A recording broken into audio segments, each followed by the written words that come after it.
All right, here it is. Ivan, the remarkable true story of the shopping mall gorilla. Okay, this is written by Catherine Applegate. And you'll see how this connects to our story that we read earlier in there, the one and only Ivan. Okay, it is an AR, so feel free to take a test on it, of course. And you'll kind of see here just the title page, and it's dedicated for everyone who loved Ivan. That's cool. I love the pictures. In leafy calm, in gentle arms, a gorilla's life began.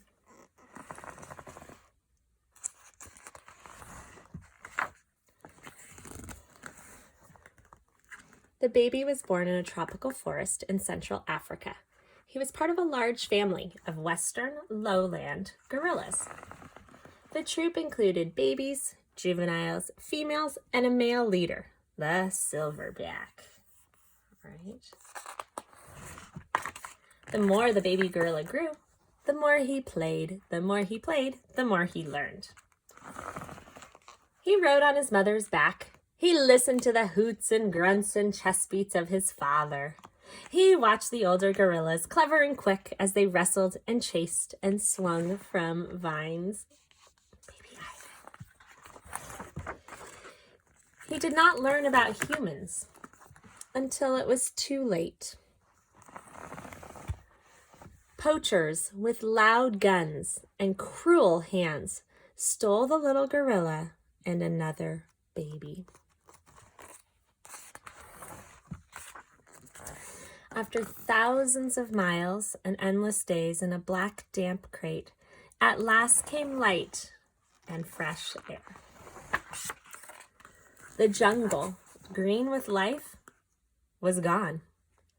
The gorillas had traveled halfway around the world to Tacoma, Washington. A man who owned a shopping mall had ordered and paid for them, like a couple of pizzas, like a pair of shoes. And here they are in Tacoma, Washington. Does this look like the jungle? Yeah, not quite. People cooed and laughed and held the babies. They dressed them in human clothes and fed them human food. The shopping mall owner ran a Name the Babies contest. The winning names were Burma and Ivan. Burma and Ivan. One dark day, soon after the babies arrived in their strange new world, Burma died. Without her, Ivan was all alone, with too much left to learn. While he was little, Ivan was cute and cuddly. For 3 years, he lived in a home like a human child. He slept in a bed and went to baseball games. He held babies and rode on a motorcycle. He had to learn many things gorillas in the wild don't ever need to know. How to break a TV. The one thing Ivan didn't need to learn was how to eat. The more he ate, the more he grew. The more he grew, the less he could live a human life in a human house. A cage in the mall became Ivan's new home. There wasn't much to do. Sometimes Ivan watched TV. Sometimes he played with an old tire. Sometimes he finger painted, signing the papers with his thumbprint. Mostly, he watched the humans watching him. This is the Ivan Rena in our book, isn't it? Ivan was about 13 when his coat began to shimmer with silvery white hairs. He'd grown into a silverback gorilla. In the jungle, he would have been ready to protect his family. But he had no family to protect. Year after year passed. People began to grow angry about Ivan's lonely life. Children and adults wrote letters and signed petitions and held protests. Ivan lived in his cage without the company of other gorillas for 27 years before he was sent on another journey. Ivan's toys, handle with care, live animal. This time, the hands were gentle. Zoo Atlanta wasn't a jungle. It was a place with walls. Still, the breeze carried jungle sounds and scents.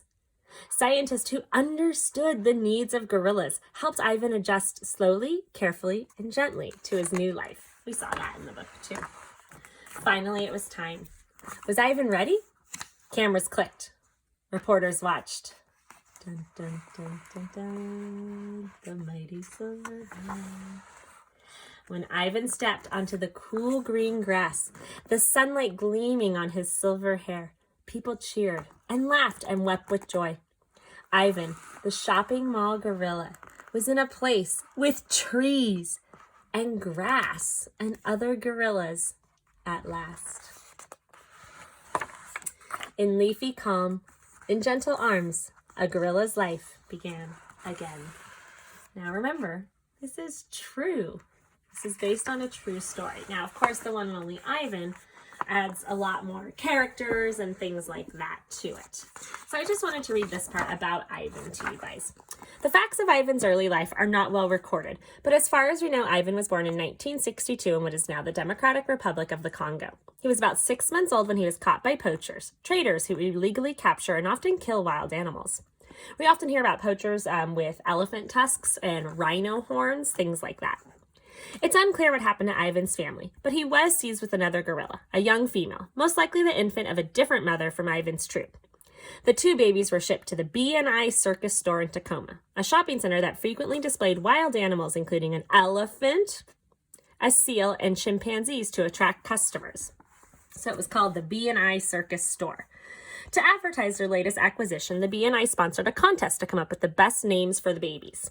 The names had to begin with a B and an I after the store name. The winner received $500. The little female girl, Burma, died shortly after her arrival in the United States, but Ivan survived. For the next 3 years, he lived in the home of the family who ran the pet store at the B&I. While there, Ivan had a very human existence. He particularly liked fried chicken dinners and swinging from lamps and curtains. Not really particularly like a child. When he grew too big to handle around age 5, Ivan was placed in the enclosure at the B&I and spent much of his time in a small 14 by 14 foot. Think perimeter, 14 feet by 14 feet. He quickly became, and not only that, but its steel and cement room. He quickly became a popular attraction and was known as the shopping mall gorilla. There was little for Ivan to do with his days, although he seemed to enjoy finger painting and often watched television. Many children grew up visiting Ivan regularly. They would stare into his eyes or press their hands to Ivan's window, waiting for him to pound on the glass as he dashed by. During the 27 years Ivan lived in his cage, people became more aware of the needs of captive wild animals. The idea that animals need habitats that mimic their natural environments, as well as daily stimulation in the company of others of their own kind, represented a new approach to care. In 1990, when Ivan's story was featured in the National Geographic documentary, The Urban Gorilla, his plight became widely known. Several newspapers covered his story, and in fact, I first learned, meaning the author Katherine Applegate, about Ivan in 1993 when I came across an article in the New York Times entitled "Gorilla Sulks in a Mall as His Future is Debated." As frustration with Ivan's situation grew, many local residents, children, and adults boycotted the B&I to protest Ivan's isolated existence. Ivan's supporters held Free the Gorilla rallies. They wrote angry letters to local, state, and national officials, and they made sure that Ivan's story received news coverage. One 11-year-old fifth-grade girl even gathered more than 1,500 signatures on a Free Ivan petition. In 1994, with the help of Seattle's Woodland Park Zoo, Ivan was moved to Zoo Atlanta, a premier facility that houses the nation's largest population of gorillas and a 1.5-acre natural habitat. Yay!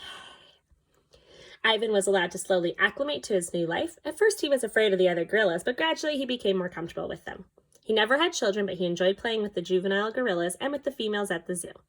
His dislike of wet weather was well known, and he often carried a burlap coffee bag with him to protect his feet from damp grass.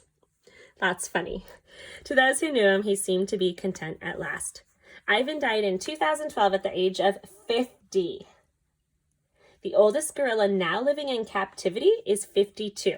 Gorillas in the wild typically live only into their 30s, so in captivity they actually can live quite a bit longer. Zoo Atlanta held a memorial service for its beloved celebrity gorilla, which was attended by people from all over the country. Ivan is remembered for his quirky personality and his loving relationship with his keepers, as well as for representing the need for all animals to be treated with dignity and kindness. If you want to learn more, zooatlanta.org. It includes a slideshow about Ivan along with detailed information about the zoo's western lowland gorilla population. GorillaFund.org. This is the Dian Fossey Gorilla Fund International, is a longtime advocate for the protection of gorillas, their habitats, and nearby communities. Dian Fossey is an American zoologist who dedicated her life to studying Rwanda's mountain gorillas.